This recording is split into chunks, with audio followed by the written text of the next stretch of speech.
वैसे तो आप YouTube ओपन करेंगे तो आपको सारे अपडेट्स मिल जाएंगे कि किस तरह से आपको माल्टा के लिए अप्लाई करना है, क्या क्या चीज़ें लगती है, कौन से डॉक्यूमेंट्स लगते हैं, and you will go for your Malta visa process and everything is fine. That's what you think, right? But इस साल से देर आर सर्टेन चेंजेस जिनके बारे में आप नहीं जानते हैं। So welcome back to our channel विदेश वाला, और इस वीडियो में हम उसी की बात करने वाले हैं।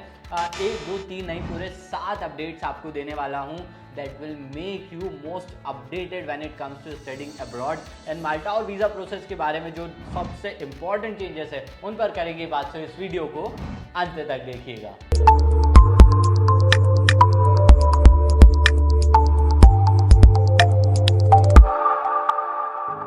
नंबर 1, सबसे पहले बात करें so it's about health insurance. Health insurance कैसा, पहले ना आपको 1 साल का हेल्थ इंश्योरेंस दिखाना पड़ता था minimum, but now it is reduce to 180 days, 180 दिन का ही दिखाना है आपको। एट द सेम टाइम हम ये रिकमेंड करते हैं कि आप बजाज अलायंस से करवाइए, they are good at this part. At the same time ये थोड़ा अफोर्डेबल भी रहेगा आपको। और कितना अमाउंट का होना चाहिए वो, तो इन यूरोज में आपसे बात करूँ तो 30,000 यूरोज का होना चाहिए। If you are making it in USD, आप अगर डॉलर्स में बनवाना चाहते हैं then it should be of $50,000। और जो दूसरा अपडेट है वो सबके लिए नहीं है। अगर आप 6 महीने के कोर्स के लिए जाते हैं या उससे कम आपका कोर्स ड्यूरेशन है तो आपको रिटर्न की जो टिकट होती है आपकी वो भी शो करनी होती है।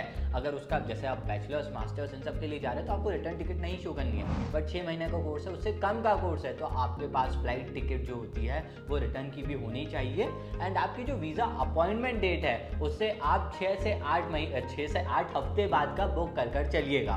That is what you need to do. आज आपका वीज़ा अपॉइंटमेंट है तो आज से 6 से 8 हफ्ते बाद का आपके पास बुकिंग होना चाहिए आपका फ्लाइट का। और नंबर 3 पर यह समझिए कि जो आपका पासपोर्ट होता है इसमें वैसे तो आप सारे डॉक्यूमेंट्स लेकर जाते हैं, but from this time make sure कि जो आपके पासपोर्ट का फ्रंट एंड बैक पेज होता है, स्क्रीन पर भी आप देख सकते हैं द वेरी फ्रंट पेज जिस पे कुछ भी डिटेल्स नहीं होती है, that is Indian logo and everything, ये वाला पार्ट और जो सबसे लास्ट वाला पार्ट होता है इनकी भी आपको कॉपीज लेकर जानी है। Eight the same time they all should be in colour photocopy. इस चीज का ध्यान रखें, this is very important. Number 4 पर आप ये समझिए कि आपको एक एफिडेविट करवाना है। अब उसमें क्या होगा, जो जैसे लेटर सपोज कि मैं सेल्फ स्पॉन्सर हूँ या आपके पेरेंट्स आपके जो स्पॉन्सर्स हैं उनकी डिटेल सारी होती है एंड एक फॉर्मेट में आपका एक एफिडेविट बनकर आता है जो आपको बनवाना होगा। बट यहाँ पर आपको भी बनवाना है, वैसे अभी बता दूं, बट यहाँ पर एक फॉर्मेट दिया जाएगा। अभी फॉर्मेट आपको कौन देगा, that will be from central visa unit of माल्टा। इनका एक फॉर्मेट आता है, उस फॉर्मेट के अकॉर्डिंग आपको ये डॉक्यूमेंट बनाना है। यहाँ पर आप चेंजेस नहीं कर सकते इस फॉर्मेट में।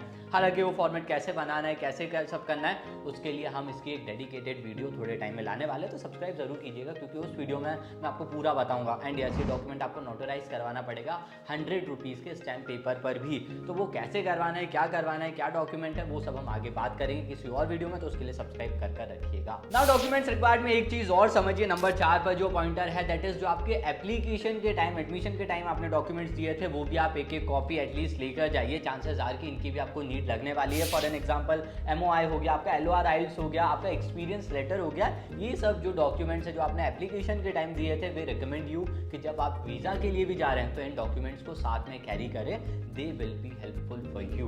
नाउ नंबर 6 पर आप यह देखिए कि जो आपका इंटरनेशनल डेबिट कार्ड है, एज अ स्टूडेंट जो आपका कार्ड है जो आप शो करने वाले हैं इन सब प्रोसेस के लिए, उसमें जो आपका फ्रंट और बैक होता है ये भी आपको कैरी करना है as a document. And at the same time back में ब्लू कलर से आपका जो सिग्नेचर है that should be visible. It is very important, blue colour से होना चाहिए एंड फ्रंट एंड बैक दोनों विजिबल होने चाहिए clearly with a blue signature on the back of your card, जो कि होता है इन जनरल, बट इस चीज का ध्यान रखें। Okay, last but not the least एक बहुत अच्छा सा अपडेट है, थोड़ा लंबा भी है तो उसको बहुत ध्यान से सुनिएगा। अब आपको क्या करना है, that is about ATM withdrawal slip. अब इसमें आप क्या समझना है कि लेट अस से कि आपके सारी चीज़ें प्रिपेयर्ड है, आपके जो डॉक्यूमेंट्स थे या आपका जो अमाउंट वाला पार्ट है, आपका जो बैंक वाला काम है वो सारा हो चुका है।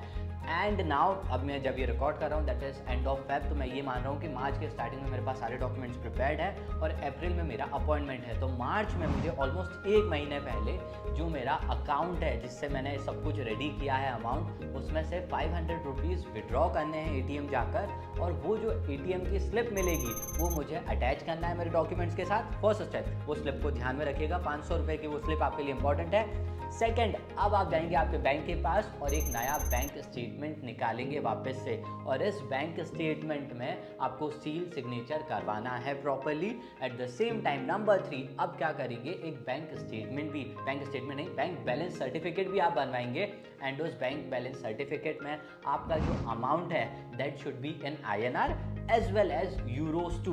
तो ये तीनों चीज़ें आपको करनी है आफ्टर जब आपके सारे ये अमाउंट वाला काम क्लियर हो जाता है और आपके अपॉइंटमेंट से ऑलमोस्ट 1 महीने पहले ये सब आपको करना है। सो यस, यही था इस वीडियो में 7 पॉइंटर्स आपको बताए हैं माल्टा के अपडेट्स को लेकर रिगार्डिंग योर वीज़ा। जो मैंने बताया था कि एफिडेविट के लिए वीडियो आने वाली है तो उसके लिए सब्सक्राइब कीजिएगा, उस वीडियो पर हम काम कर रहे हैं, उसके लिए भी एक डेडिकेटेड फुल वीडियो लेकर आएंगे, कैसे बनाना है, क्या करना है, सब कुछ।